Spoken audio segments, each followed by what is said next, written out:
Vamos a analizar estas cuestiones con Cristian López, director de Estudios Geopolíticos. ¿Qué tal, Cristian? Muy buenas tardes. Hola Sergio, muy buenas tardes. Un saludo a todo tu auditorio.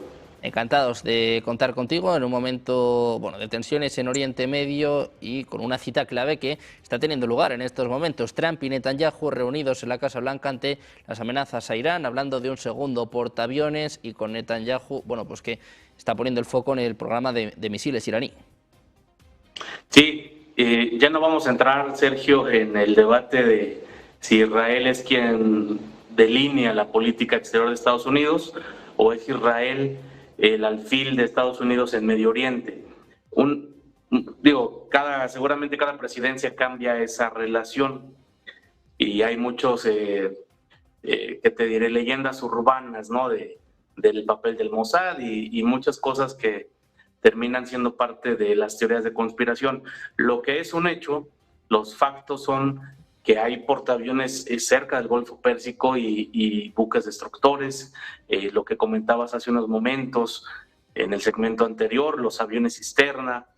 Es decir, la realidad es de que sí está la Armada de Estados Unidos, una parte de ella en el Medio Oriente, en el Golfo Pérsico, y con una clara presión política y militar hacia Irán. Entonces, ese hecho hay que analizarlo. No creo, francamente no creo, que se pueda repetir una situación del tipo Venezuela. No creo que sea lo mismo entrar a una habitación del Palacio de Miraflores, en donde ya tenías algunos espías infiltrados, a entrar en lo que probablemente es un búnker subterráneo de muy difícil acceso. Y que si el acceso seguramente es difícil, la salida se ha de poner peor, Sergio. Pero lo que está claro es que Estados Unidos sí está cobijando los intereses propios y de Israel en la zona. Es una situación que francamente para alguien que no tiene una ideología muy marcada y es pro algún país, analizándolo con la objetividad que corresponde, ¿por qué Israel? La pregunta necesaria es ¿por qué Israel sí tiene armas nucleares reconocidas 90, pero probablemente, como lo han dicho otros analistas, puede llegar hasta 300 o 500? ¿Y por qué no se le permite a Irán si Irán está diciendo que es con fines energéticos nada más, pacíficos, cosa que probablemente no sea?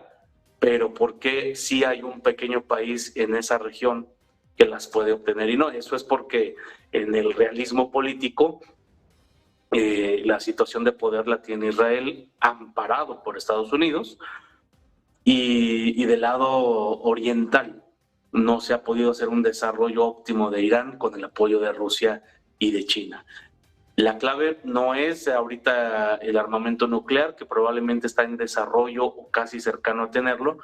Otra cosa que es una realidad, y lo vimos el año pasado, pues es el uso de estos misiles balísticos que efectivamente son muy eficientes. Lo vimos todos en vivo, que así le pueden hacer daño a Israel a pesar de las 3 capas de su sistema antimisiles, del Arrow, de la onda de David y de la cúpula de hierro. Entonces, por supuesto que se convierte en una preocupación mayúscula de Israel, porque Israel no sé si vaya a tomar algún día la carga histórica de lanzar una bomba nuclear sobre Irán, el cual parece su principal enemigo en la región y opositor. Lo cierto es que una, ni dos, ni tres le pueden alcanzar sin que haya una respuesta letal en contra de Israel por estos misiles que ya vimos, que son eficientes, que sí logran penetrar las defensas antimisiles y que hacen mucho daño. Y en un país con tan poca extensión territorial como Israel, pues eso es fatal, ¿no? Bueno, pues en este sentido estamos viendo estas presiones, ¿no?, por parte de Israel, con Netanyahu, que está poniendo mucho énfasis en este programa de misiles, y con Irán, que está marcando sus líneas rojas. Hoy el asesor del líder supremo, Ari Larijani, decía que de momento solo han intercambiado mensajes, que no hay una propuesta oficial por parte de Estados Unidos y que, para entendernos, el programa nuclear se puede negociar, se puede hablar, mientras que el programa de misiles es una línea roja para Irán. Cristian, ayer Trump amenazaba con enviar un segundo portaaviones, pero parece que Irán está dejando muy clara su postura. Sí, que igual Donald Trump es el que está en la peor situación, porque seguramente tiene compromisos que cumplir con Israel, debido a lo que hábilmente invierten a través del IPAC para las campañas, el fondo israelí, y lo hacen con todos los partidos, ya cabe decirlo, no es un compromiso solo de los republicanos. Pero estamos en tiempos electorales, el próximo mes ya son las elecciones primarias acá en Estados Unidos, entonces un mal paso ahorita puede tirar a varios de sus candidatos, sobre todo los que estén en una situación switcher, en donde las encuestas no sean tan claras a favor de alguien. Pero él está en esa situación en medio, tiene que, por un lado, sí argumentar que tiene intereses geopolíticos, pero todo el mundo sabe que son más los intereses de Israel, por lo tanto está entre la espada y la pared si atacar o no, que Israel claramente tiene planes todo el tiempo de atacar, pero Estados Unidos se juega mucho más que el Medio Oriente. Estados Unidos tiene que ver su papel de manera global, cómo esa posible invasión a Irán le puede afectar los intereses estratégicos no solamente de la zona, sino del mundo, porque probablemente la respuesta sería durísima de Irán contra las propias bases norteamericanas en la región, las cuales, hay que recordar, están prácticamente haciendo una labor de protección o de círculo a los pozos petroleros, tanto de Siria como de Irak, por ejemplo. Entonces, no está fácil dar ese paso, sobre todo porque sabemos que Irán no es cualquier país, ya lo hemos dicho, es un país milenario, es el país que tuvo el primer imperio global de la historia de la humanidad. Entonces, aparte tiene ya el apoyo que se ve muy claro, a diferencia de Venezuela, de Rusia y de China. Hemos visto imágenes en donde han llegado varios cargamentos provenientes de Rusia y de China hacia Irán. Entonces, creo que está más claro ahí el apoyo, Sergio, porque Rusia hace frontera con Irán por medio del Mar Caspio, en la parte sur de Rusia. China contempla a Irán en la ruta y la franja de la seda, tiene contemplado a Irán en proyectos muy importantes. Entonces, Irán no lo van a dejar caer. Venezuela se sale del hemisferio, pero Irán no. Irán es parte fundamental de ese pivote que tiene que haber de equilibrio en el Medio Oriente, y por lo tanto sí van a meter la mano. Y hay otro actor fundamental del que se habla muy poco, pero recordemos que el año pasado el que alzó la mano para defender a Irán con mucha claridad fue Pakistán, que sí tiene armas nucleares, y que eso logró que la disuasión contra Israel fuera efectiva en cuanto a las armas nucleares, porque ahora Israel sabe que no solamente tendría la respuesta de Irán o de lo que quedara operativo de Irán, sino que Pakistán intervendría de manera inmediata también atacando con armas nucleares, cosa que ya debería de poner a pensar a más de uno en la región y que no es conveniente para nadie. El papel también, Sergio, de Turquía y de Arabia sigue siendo fundamental, de Egipto, porque son los países que tienen más fuerza y más posibilidades de seguir creciendo.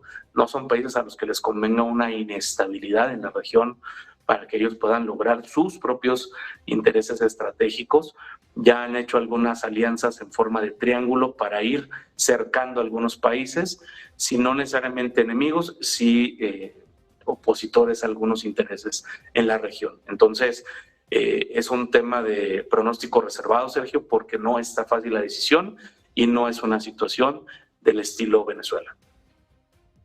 Bueno, pues pendientes de Irán y de estas tensiones en Oriente Medio, les decíamos antes que esta semana hay una cita clave, esta conferencia de seguridad en Múnich, donde Europa, bueno, pues intenta de alguna forma reforzar su defensa, intenta de alguna forma plantar cara a Estados Unidos. Hemos escuchado ahora a Merz, a Macron, diciendo que Europa debe ser independiente, que nos estamos quedando por detrás de Rusia, de China o, por supuesto, de Estados Unidos, y ahora, bueno, pues intentan cambiar de estrategia. La pregunta, Cristian, es si estamos a tiempo o si llegamos demasiado tarde. Decía Macron que el vasallaje a Estados Unidos no ha funcionado.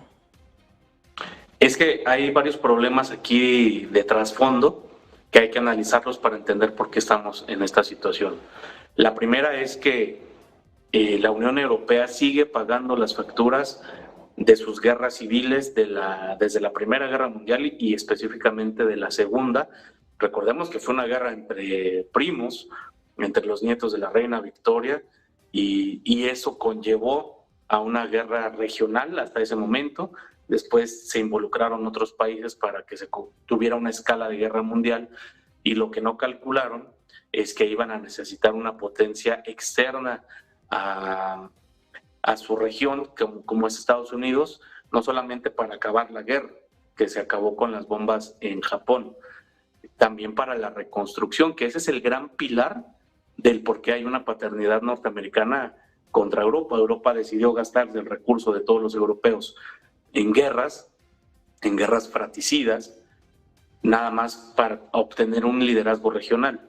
Lo que no calcularon es que se iban a destruir mutuamente, que no iba a haber un ganador europeo, y ahí es donde entró Estados Unidos, frenó la guerra con armas nucleares, y aparte fue quien financió toda la reconstrucción, lo cual los comprometió a los países europeos a ser esos vasallos que habían sido, y algunos todavía son, de Estados Unidos. Y ahorita el cambio, en realidad, Sergio, pues es un cambio ideológico. Nada de esto hubiera pasado porque si hubiera ganado Kamala Harris, por ejemplo, seguirían seguramente en la misma sintonía ideológica, aunque eso los llevara a hundirse aún más económicamente, socialmente, en términos de migración, etcétera, de tecnología, de inteligencia artificial, pero estarían contentos con esa mentira que se construían entre el ala globalista del mundo. Y ahora que tienen una contraposición al globalismo, que es el soberanismo de Trump y el America First, eso les cambió totalmente el tablero y los obligó a enfrentar a su aliado, y su aliado aparte saca ventaja de eso porque sabe que están en una posición de debilidad. Pero ciertamente es más la carga ideológica de estos conflictos que de intereses estratégicos, que es de lo que deberíamos estar hablando. Sí hay un gran problema, me parece, y lo digo con respeto para los europeos, pero creo que los líderes que tienen, específicamente en Francia, en Alemania, en el Reino Unido, en España, al atender más una lógica globalista y de intereses de grandes bancos o de grandes financieras, por encima incluso de los intereses de los ciudadanos, de los intereses nacionales, creo que es lo que los ha llevado a esta situación. Y por supuesto, con el factor externo de Donald Trump, pues tienen el pretexto perfecto para argumentar no sobre sus propias fallas, sino sobre un factor externo que los esté debilitando, cuando en realidad desde antes de Trump ya eran países con una debilidad política muy fuerte, una decadencia social que es, es evidente a la vista de cualquier ser humano, y económicamente también ya con bastantes atrasos, no se diga tecnológicamente, más los problemas migratorios. Entonces, Donald Trump y Estados Unidos pasarán de largo en 3 años, o en 6 o en 8, pero los problemas estructurales de Europa son más profundos, mucho más profundos, y presidentes que están de salida y presidentes que están con la aprobación más baja posible en sus países, creo que no pueden ser los líderes que enfrenten esta nueva realidad en términos globales, Sergio. Bueno, pues Europa que se enfrenta a un momento crítico, intentando cambiar de rumbo, intentando también, bueno, pues de alguna forma cambiar con Estados Unidos. El que también está cambiando es el presidente ucraniano, Volodymyr Zelensky, que, bueno, empieza a ceder ante la presión de Donald Trump y al parecer está sopesando elecciones para mayo. Te quiero preguntar por esto. Información hay de Financial Times que, bueno, habla tanto de elecciones como de posibles cesiones de territorio que se van a negociar la próxima semana con Estados Unidos. Sí, aunque no lo ha confirmado el gobierno ucraniano, es parte de la presión de la Casa Blanca ir haciendo estos anuncios o ir filtrando estas primeras intenciones que se tienen con Ucrania, y debemos decirlo. Este tipo de estrategias o de acciones que probablemente se tomen en Ucrania van en sintonía con los intereses rusos, porque para Putin es mucho más fácil que haya elecciones, las pierda Zelensky y se pueda negociar con el personaje nuevo, si es que no está muy ligado al Reino Unido, un acuerdo de paz ventajoso. Pero creo que el que haya elecciones es parte de la estrategia que le conviene a Rusia. Una Rusia que está ganando la guerra, pero que no se dan pasos tan contundentes, y Estados Unidos que parecía que tenía las cartas para presionar a Zelensky, y Zelensky ha resistido. Y ha resistido porque los líderes europeos lo tienen con respirador artificial ahí en el poder y en la guerra. Las últimas semanas, específicamente 2 semanas, hemos visto una andanada de misiles y de drones sobre Ucrania que lo único que hacen es que la posición de negociación de Ucrania sea todavía más débil ante una mesa de negociación con Rusia. Creo que ya son demasiadas vidas, Sergio, las que se están perdiendo por la necedad de Zelensky de permanecer en el poder. Él sabe que una vez que se termine la guerra o que haya elecciones, está totalmente fuera de todo el mapa político ucraniano y global, a menos que lo pongan a dar conferencias en Nueva York o en Londres. Sí me parece que ya estamos en tiempo extra de esta guerra, ya no debería estar continua esta guerra en este punto, pero eso pasa porque algo está haciendo Europa.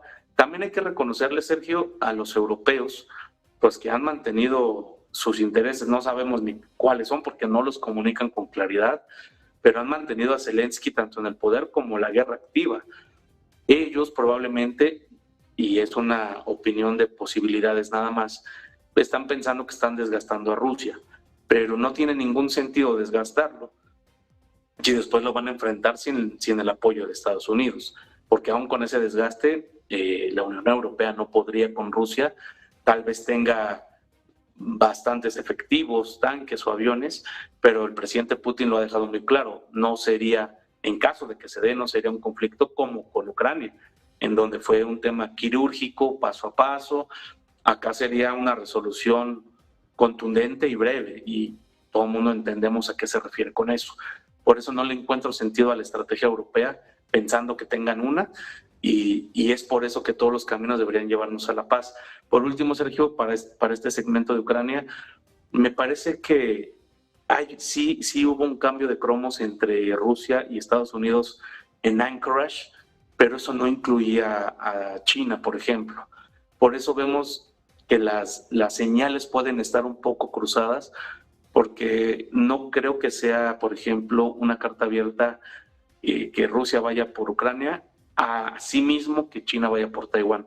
Ese es un dulce envenenado para China, pero no para Rusia. Rusia yo creo que sabe que es cuestión de tiempo y va a conseguir lo que desde los acuerdos de Minsk ya tenía planteado. Va a lograr el desarme de Ucrania, va a lograr que no haya tropas extranjeras en Ucrania y va a lograr que le cedan territorios importantes, los cuales desde un principio esta operación fue por defender esos territorios. Rusia se sale con la suya seguramente, aunque después de muchos años y muchas vidas. Bueno, pues pendientes de Rusia y de Ucrania, vamos a seguir contándoles noticias de última hora y vamos a hablar de Estados Unidos, en concreto de una retirada en Siria. La coalición internacional, liderada por Estados Unidos, se ha retirado completamente este miércoles de la base militar de Al-Tanf, en el sureste de Siria, poniendo fin así a años de despliegue en esta zona estratégica de la triple frontera con Irak y con Jordania. Es lo que apunta el Observatorio Sirio de Derechos Humanos. Los convoyes pertenecientes a la coalición abandonaron la base y cruzaron a Jordania, completando así la retirada de una de las posiciones militares más sensibles en la región desértica de Siria. Es lo que apunta el monitor de guerra con sede en Gran Bretaña. Las fuerzas sirias se desplegaron en la base desocupada, establecieron puestos militares e impusieron medidas de seguridad reforzadas. El observatorio señala que se desconoce si esta medida es una salida pertinente, permanente o parte de una redistribución más amplia. La base de Al-Tanf, situada en la frontera entre Siria, Irak y Jordania, ha sido utilizada por la coalición durante años. Su área circundante, conocida como la zona de 55 kilómetros, servía como punto estratégico para vigilar el desierto oriental de Siria y también las principales rutas de suministro. Pendientes de estas cuestiones, mirando también al caso Epstein, para terminar, Cristian, me gustaría preguntarte por Reino Unido, por este jaque a Starmer con dimisiones en su gabinete y sobre todo, bueno, pues con informaciones que apuntan a altos cargos en Reino Unido. Sí, eso es otro síntoma de la decadencia que hablamos de estos países de Occidente. Me parece que claramente en la lista está el Reino Unido, controlado ya en una fracción política importante por personas de origen no británico, para decirlo de manera simple y sin ofender a nadie. También a nivel financiero hay una cantidad importantísima de inversiones y que esas inversiones controlan sectores ya estratégicos del Reino Unido. Creo que a Starmer es uno de los primeros ministros y líderes en general de Occidente que les va a llegar el futuro más pronto de lo que creen, porque ellos han provocado esa misma inestabilidad en sus países. Todas las democracias, incluso dentro de Europa, pues funcionan diferente.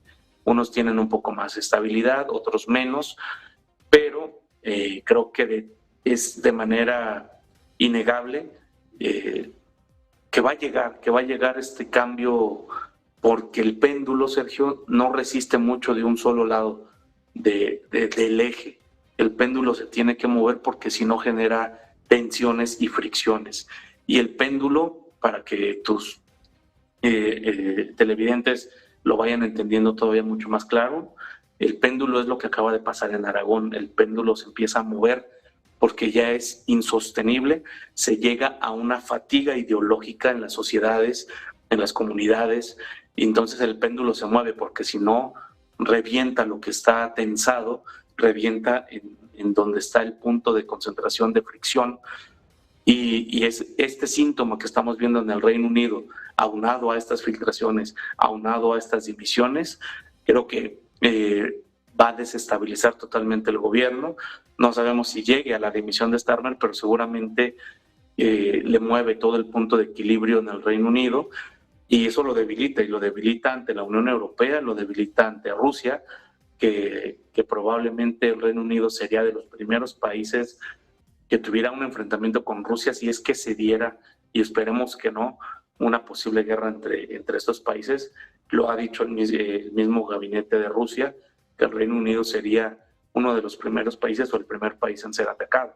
Me parece que se debe de tomar socialmente los británicos este punto, Sergio, para exigir que haya cambios, que haya transparencia, mejor toma de decisiones, porque repito, no se puede estar tomando decisiones tan importantes que incluyen vidas, patrimonios y finanzas de todo un país por puras cuestiones ideológicas o por atender los intereses de las personas que los pusieron en el poder. Ya no hay sociedad que resista eso en estos momentos, y menos en estos momentos de polarización a nivel ya de situación extrema, a nivel que sí puede escalar a guerras mundiales. No estamos hablando de cualquier cosa. Por eso hay que ponerle atención a cada movimiento que se dé en estos países, porque seguramente será la piedra angular de los próximos cambios que habrá en la región.